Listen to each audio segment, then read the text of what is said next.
Today, I'm taking you on a journey to the late 16th century, to the shores of what was then the uncharted North America, where a group of English settlers laid the foundations of a colony filled with hope for a new beginning.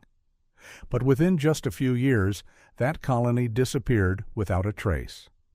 All that remained were the ruins of a fort, a few letters carved into a tree, and endless questions. Today, we dive into the fascinating and deeply unsettling yet story of the lost colony of Roanoke. At the end of the 15th century, Spain ruled the seas.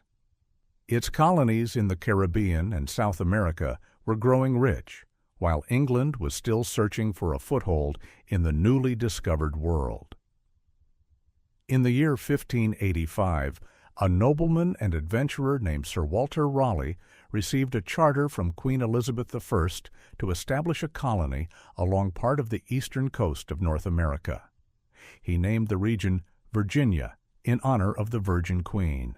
The first expedition, launched that same year, landed on Roanoke Island, a stretch of land surrounded by water and swamps, now part of modern-day North Carolina. Though it looked promising on the map, the reality was harsh. The colonists, facing hunger, disease, and tense relations with the local native tribes, eventually collapsed after just a few months and returned to England. But Raleigh didn't give up.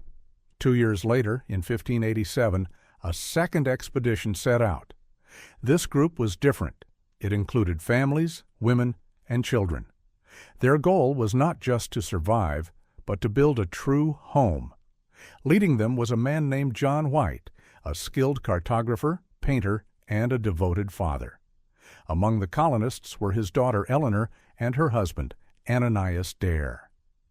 In August of that year, Eleanor gave birth to a daughter named Virginia, the first English child born on American soil. On Roanoke Island, the colony struggled to survive. They repaired the old palisades, built shelters, and tried to grow crops. But it quickly became clear that without additional supplies, they wouldn't last. The local Native American tribes were divided. Some tolerated the colonists, others saw them as intruders. John White made the difficult decision to return to England for help. He left behind his family and the settlers, promising he would return soon.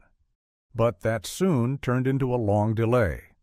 War with Spain broke out in Europe, and the famous Spanish Armada threatened the English coast. All available ships were called to defend the kingdom. John White tried in vain to find a way back to the colony. It wasn't until 1590, after 3 long years, that he finally managed to return to Roanoke. When the ship reached the shore, the land felt eerily quiet and strangely empty. White disembarked and rushed to the site of the former settlement, but instead of finding his grandchild in his daughter's arms, he found only silence. The colony was deserted. Buildings were decaying, grass had overgrown everything. There were no signs of struggle, no bodies, no evidence of disaster. Only 2 clues remained. On a post near the palisade was carved the word Croatoan, and on a nearby tree the shortened CRO. White remembered Croatoan was the name of a Native American tribe, but also the name of a nearby island where this friendly people lived. According to an agreement, if the colonists ever decided to leave the settlement, they were to carve the name of their new location into wood. And if they were in distress, they were supposed to add a cross symbol. But no cross was found. White desperately tried to reach Croatoan Island, but a violent storm damaged the ship. The crew refused to continue, and the expedition was forced to return to England. John White would never see his daughter again, and the fate of the Roanoke colony remains a mystery to this day. Since then, dozens of theories have emerged about what might have happened. One of the most widely accepted suggests that the colonists moved to Croatoan Island and assimilated with the native population. Some later settlers claim to have seen Native Americans with blue eyes and light hair, speaking broken English. The Lumbee tribe, believed to be descendants of the Croatoan, still preserves legends about white people who once lived among them. Others believe the colonists may have moved inland, perhaps along the Chowan River, in search of more fertile land and a safer environment. Archaeologists have found pottery, tools, and artifacts in the region that could have belonged to the English, but no evidence is definitive. Another theory holds that the settlers were attacked, either by hostile tribes or Spanish forces from Florida. But this theory is weakened by the complete lack of signs of violence. There are no burned structures, no blood, no mass graves. If an attack did happen, it was carried out quickly, cleanly, and with the intent to erase all trace. One intriguing possibility is internal collapse. Hunger, disease, and mental breakdown could have fractured the group. Some may have died, others may have split off in different directions.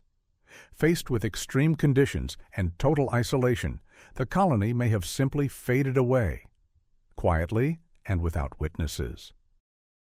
And then there are the theories that step outside the bounds of conventional history. Some believe the colony fell victim to supernatural forces, a curse, a ritual, or perhaps unknown powers that protected the American land from colonization.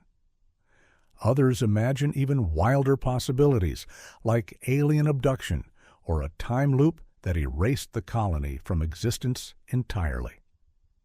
The mystery of Roanoke has become a part of American cultural heritage.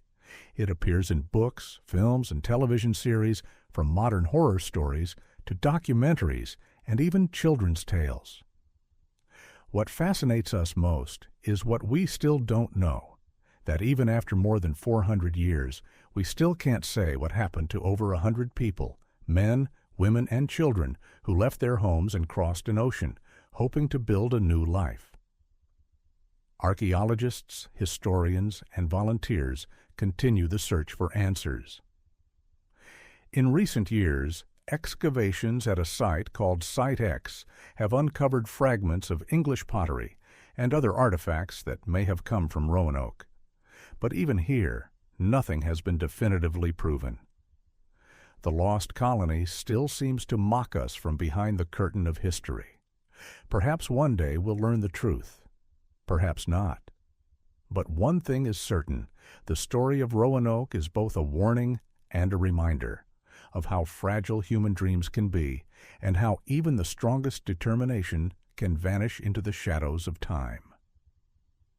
And what do you think? Were the colonists saved by the natives, killed by invaders, or consumed by something unexplainable?